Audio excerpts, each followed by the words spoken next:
अहानबमक्तदा इरैचासिंगीदमक हाइरिबा channel असिबु मियंग ताबिरिबा नुंसीजरबा व्यूअर्ससिंगबु इकाइखुमनबु उच्चरी खुरुमजरी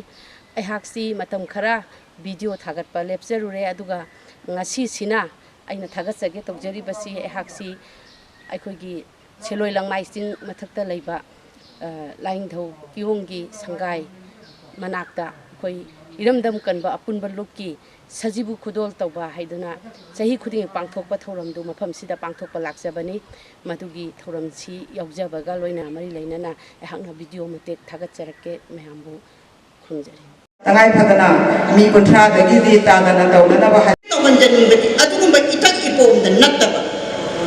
यामना फजना सिंगी इसिलनाव Singh मफमदिदा खुंदा लेतादना लैरबा सिंगी Mina सिंगीदा खुंदा बतंगी Mina तंगदा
khudol tawgi thauramasi yamna piktakna singlepna pangthokpiba pungnamakpu thagakpa phongdoksari ngasigi